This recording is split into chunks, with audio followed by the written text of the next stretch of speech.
જય માતાજી મિત્રો હું નિર્મલ ગોસ્વામી ડીસાથી ઓમ શ્રી શિવશક્તિ ચેનલમાં આપનું સ્વાગત છે. મિત્રો, આ એની માં છે. આવી એક અલગ સ્ટોરી લઈને આવ્યા છીએ. એક નવલકથા વાંચતો તો એમાં મને સાંભળવા મળ્યું તો મેં કીધું તમને સાથે થોડીક વાર્તાલાપ કરી દઉં. એક વ્યક્તિ ધંધાથી કંટાળીને આત્મહત્યા કરવા જઈ રહ્યો હતો.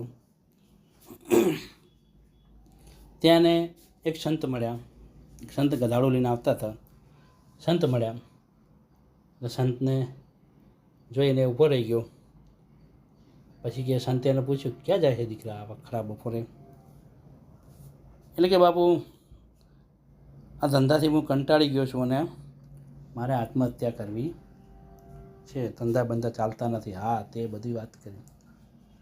સંતે બેસાડ્યો, વાતચીતો કરી. વાતોમાં દ્રષ્ટાંતો આપે સંતોએ ઘણા બધા. પછી સંતે એને કીધું કે સારું, હું તારી સમસ્યા એનું સમાધાન કરી દઉં. રાત પડી ગઈ. વાત કરતાં રાત પડી. રાત પછી એને કીધું કે કામ કર, હું તને એક એવી વસ્તુ આપું છું કે જેનાથી તારો સંસાર સારી રીતે ચાલશે. તો પેલા એને કીધું કે જો મારો સંસાર સારી રીતે ચાલતો અને મને જો 2 પૈસા મળતા હોય તો મારે કશું કરવાની જરૂર નથી. આવી આત્મહત્યા જેવી વસ્તુ. બરાબર છે. સંતે પછી એને કીધું કે લે, હું તને મારી પાસે બીજું અત્યારે હાલ તો કશું નથી, પણ હાલ અત્યારે આ મારી પાસે ગધાડું છે. ગધાડું હું તને આપું છું. પેલો બિચારો વેપારી, આર્થિક પરિસ્થિતિ નબળી, આત્મહત્યા કરવાનો વારો, કરવું શું? સંતે આપેલા આશીર્વાદ, એ કીધું જે થવું એ થાય, સંતે આપેલા આશીર્વાદ છે ને એ તો ભાઈ લઈને ચાલતો થયો. આગળ ગયો. સવાર પડી, બપોર થયો, મધ્ય બપોર થયો. આમ જબરજસ્ત તડકો તો કે મારું કામ બહુ ખતરનાક તડકો પડવા લાગ્યો.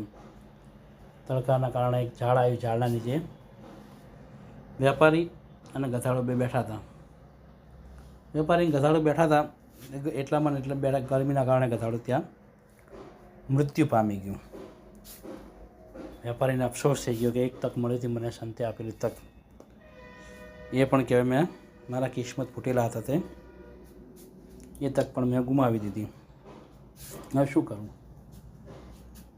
વિચારતા એને એમ લાગતા ખાડો ખાધી એને દાટી દઉં. સંતે આપેલી વસ્તુ છે, ભેટ છે, એટલે એને વ્યર્થ તો જવા દેવાય નહીં.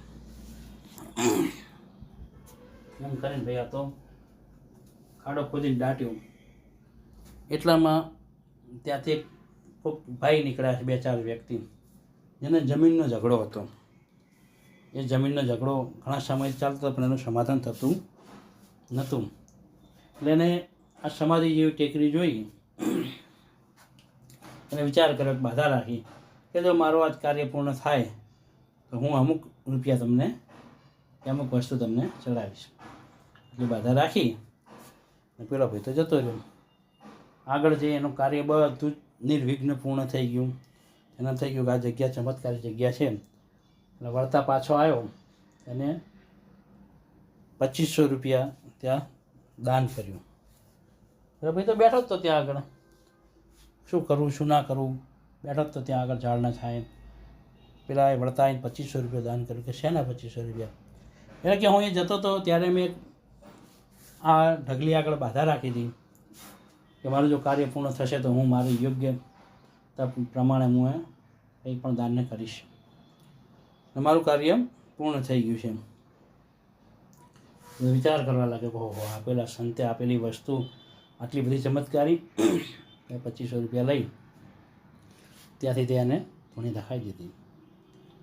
લોકવાયકા લાવવા આમ ચાલવા માંડી. ધીરે પબ્લિક વધવા લાગી. ત્યાં આગળ અમુક સમય છે ત્યાં આશ્રમ બનાવી દીધો, પોતાનો સેપરેટ રૂમ બનાવી દીધો, ત્યાં ભોજનનો ચાલુ કરી નાખેલો. બહુ આમ આજુબાજુના 50 કિલોમીટરની અંદર એનો મહિમા બહુ જબરજસ્ત વધવા માંડ્યો. ટેકરીવાળા ટેકરીવાળું મંદિર એમ કરીને એની ચર્ચાઓ બહુ થવા લાગી.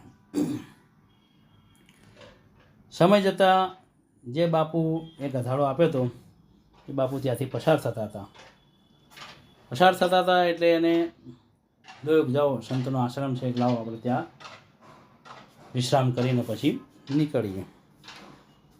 ત્યાં પહોંચી ગયા. જેવો જેને ગાદી પર જોયો તો પેલા જે ગધાડો આપ્યું હતું એ જ વ્યક્તિ સામે બેઠો હતો. પેલો વ્યક્તિ ઓળખી ગયો કે આ બાપુએ જ મને ગધાડો આપ્યું હતું. પેલો તરત ઊભો થઈ ગયો ગાદી પેલાનું શાકતા કરી પોતાની કુટીરમાં બેહાડ્યા.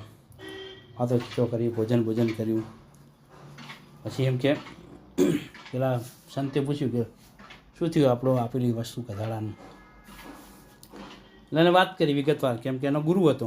વિગતવાર વાત કરી, ગુરુજી આવી વસ્તુ બની છે અને કે આ એની સમાધિ છે, લોકો એની સમાધિ પૂજે છે અને મારું કાર્ય ચાલે છે. પણ કે બાપુ ગુરુ બે હાથ જોડે વિનંતી કરું છું કે આ વાતની ચર્ચા તમે ક્યાં કરતા નહીં, કે મારું આજે રોજી ગુજરાન જે પણ ચાલે છે એ આનાથી ચાલે છે.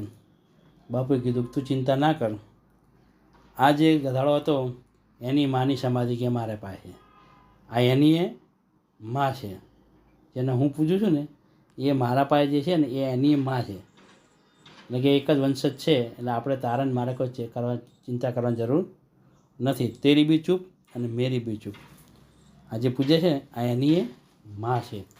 એટલે વિચાર કરી લો કે આજે જે પણ લોકો વ્યક્તિઓને જે વસ્તુ આપણે પૂજનીય છીએ, સંતો છે પૂજનીય છે, એ આધ્યાત્મિક રીતે આપણને બહુ સારું જ્ઞાન આપતા હોય છે. મિત્રો, આ એક વાંચેલી વાર્તા છે. હવે આમાંથી સાર તમારે કાઢવાનો છે કે આ વાર્તાનો સાર તમે શું કાઢી શકો છો. દુનિયામાં એક એવી વસ્તુ છે ને વિશ્વાસ કે જેનાથી આપણી આખું વાણ તરી જાય છે. તો મિત્રો, સારું લાગ્યું હોય તો 5 વ્યક્તિને શેર કરજો. રાધે રાધે. અને આનો સાર કાઢીને મને કોમેન્ટ કરજો. સારું લાગ્યું હોય તો શેર કરજો. જય શ્રી રામ.